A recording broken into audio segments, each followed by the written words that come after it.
What's up, YouTube? This is Cobra Timmy, and I'm here to present you with In the Wild Finds episode number 12. Episode number 12 are some pickups from garage sales. So let's show you this episode quick. First pickup, the blue bag in the back, which some collectors may recognize, is a bonus part of In the Wild Finds episode number 10, where it's miscellaneous garage sale pickups. The stuff here has to do with the actual week, so I'm gonna go to this first. For collector purposes, you guys will recognize this bag, as it is the Nintendo travel bag for the NES. Seen this list, or Nintendo listed at a garage sale. Went to go check it out. It happened to be in this box or bag, so I picked it up. Picked it up mainly for the bag. The system I don't need, but I'm going to take some of the controllers and stuff out of this. Paid 80 bucks for the system. I will intend on flipping this to get some of my money back, for sure. Here is the NES console. Yet another dirty one. Nothing inside.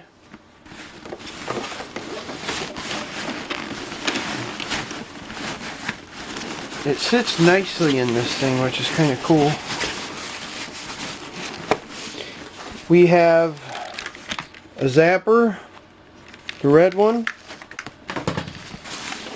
And then in a ball of cords here, there is 4 regular Nintendo controllers and one NES Max. So I will keep the Max for sure.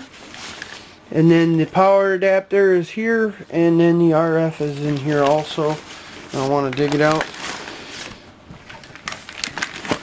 Now, the reason why I remembered this was because this right here, this is the paperwork from an NES in plastic. This will go with that boxed power set that I have. So I'm going to set that off to the side. So that will go with that and make that complete. As there's that. I'm going to close this up, and then the other side pocket has at least one game to my knowledge. There might be a couple more, I'm not sure. As we will see. Yep. There are 2 games. Yep, that's it. First game is Double Dribble. Has its manual, I believe.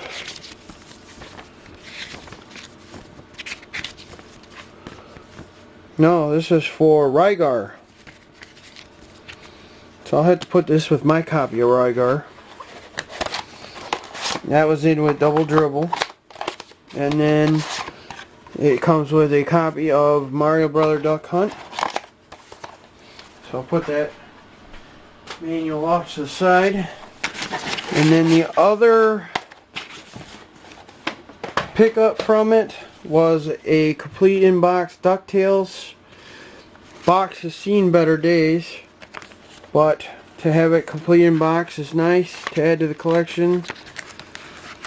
Until I find a better one, this will be in my collection. So there's those pickups.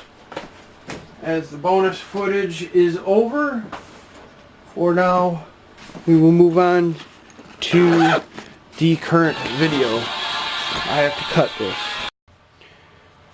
Voila! We have duplicated size all of a sudden. Alright, now we're going to get into this week's pickups. I'm going to ignore this box for right now. We're going to go to this gray bag here. This gray bag has to do with some smaller sales that I went to. This was on a dead-end street.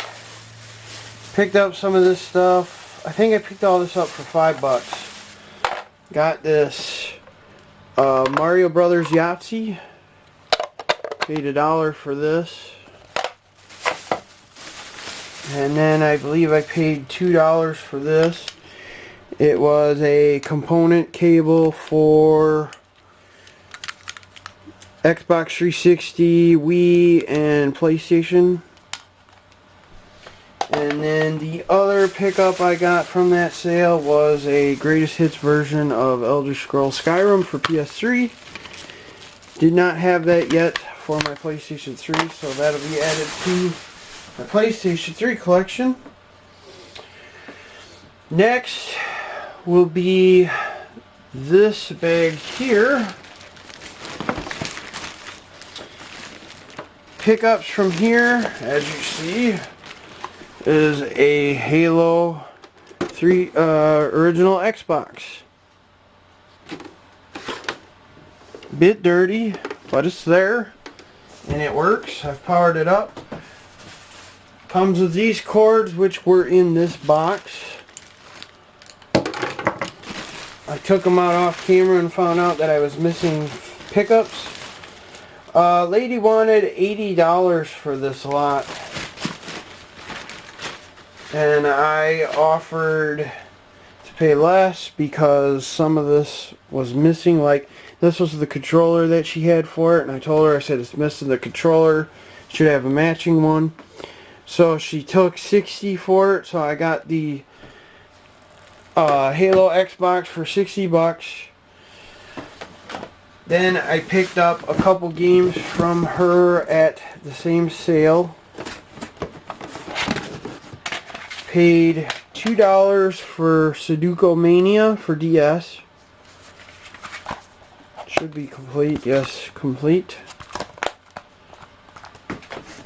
And then I got Star Wars Knights of the Old Republic 2, the Sith Lords disc. And then I got The Warriors and Grand Theft Auto Vice City for Xbox. So I ended up paying, I think it was like $67 altogether with the 3 games plus the Xbox.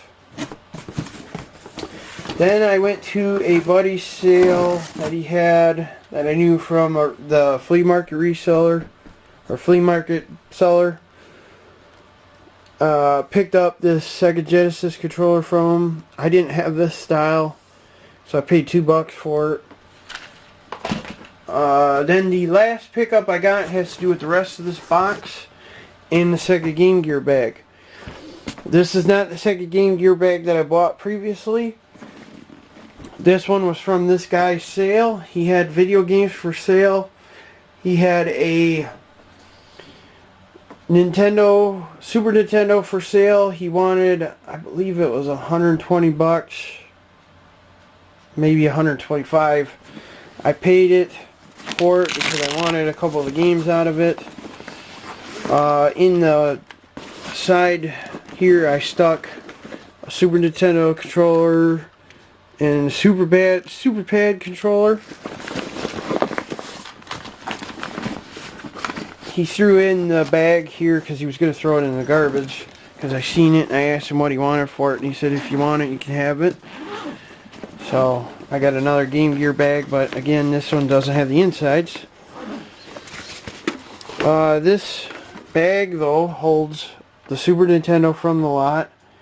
Not the greatest, but can't complain. It's got the power adapter, it's got the not the RF switch, it's got the composite cables, and then it had the NES Advantage. He had like Nintendo games and Super Nintendo games, so I ended up getting all of that for $120. Wouldn't go down on it. So that's just the system and the controllers. And now to the games. These two are separate. I will show that here at the end. Nothing special. But there was 5 NES games, Track and Field 2, another copy of Double Dribble, RBI Baseball Tengen, Mario Duck Hunt, the Moffat Conspiracy. Don't know if I said that right. As you can tell, I was struggling to figure it out. Now we're on to Super Nintendo games. We got Arcade's Greatest Hits. Gotta make some room here, getting clustered. Bulls vs. Blazers. I didn't even know they made that for Super Nintendo. Should have figured that. Duplicate Donkey Kong Country, so I got a Donkey Kong Country to bundle in with the Super Nintendo. Eek the Cat. Killer Instinct, so I'll have to duplicate that also with one of my lots. Got Midway Arcade Greatest Hits, the Atari Collection 1. NFL Quarterback Club 96. Super Mario All-Stars, Super Mario Kart, Super Mario World. You got it at a Goodwill for $3.99. Huh, that's funny. Super Scope 6, Super Star Wars, Top Gear. And then 2 games that, one I really wanted, and the other one's kind of the valuable game in the lot besides all the Mario games. Ultimate Mortal Kombat 3. I love this game because this is, I could be wrong on this, don't bash me for it, but this is the first game that I remember Noob Sabat debuted in. If he was in any of the previous ones, I don't know because I didn't play any of those. So, if I'm wrong on that, just let me know. But I only know that because I played with Noob Sabat a lot on that one. That's why I liked that game a lot. And then the last game I got was UN Squadron, which surprisingly this is like a $20+ game. I didn't even realize that. So the last 2 pickups I got was a pickup from a I forgot what they call the store. It's a thrift store in my area. Don't remember the name of it. It's a smaller one. But I got it for $99, as I paid $1.07, and it was Unlimited Saga. I picked this up because it was a Square Enix game. So, yet another PlayStation 2 game to add to the collection. And then the last game I got, which was at another garage sale, I found it on Craigslist, or not Craigslist, but a Facebook group. And I searched, or I seen they had games for sale, asked how much they wanted for it. Or, I mean, they didn't ask how much they wanted for it. I asked if it was still available. It happened to still be available, but when I went to look for it, the case was empty. They found this game in an Xbox they were selling, so I ended up picking this up for $2. It was Castlevania Curse of Darkness. So, it's missing the manual, and it's from Hollywood Video, so that kind of sucks, but it's in a PlayStation 2 case, so I'll have to swap it out, put it in an Xbox case. But other than that, that will do it for this episode of In the Wild Finds. Hopefully you enjoyed the pickups. And as always, guys, have a good day and peace out.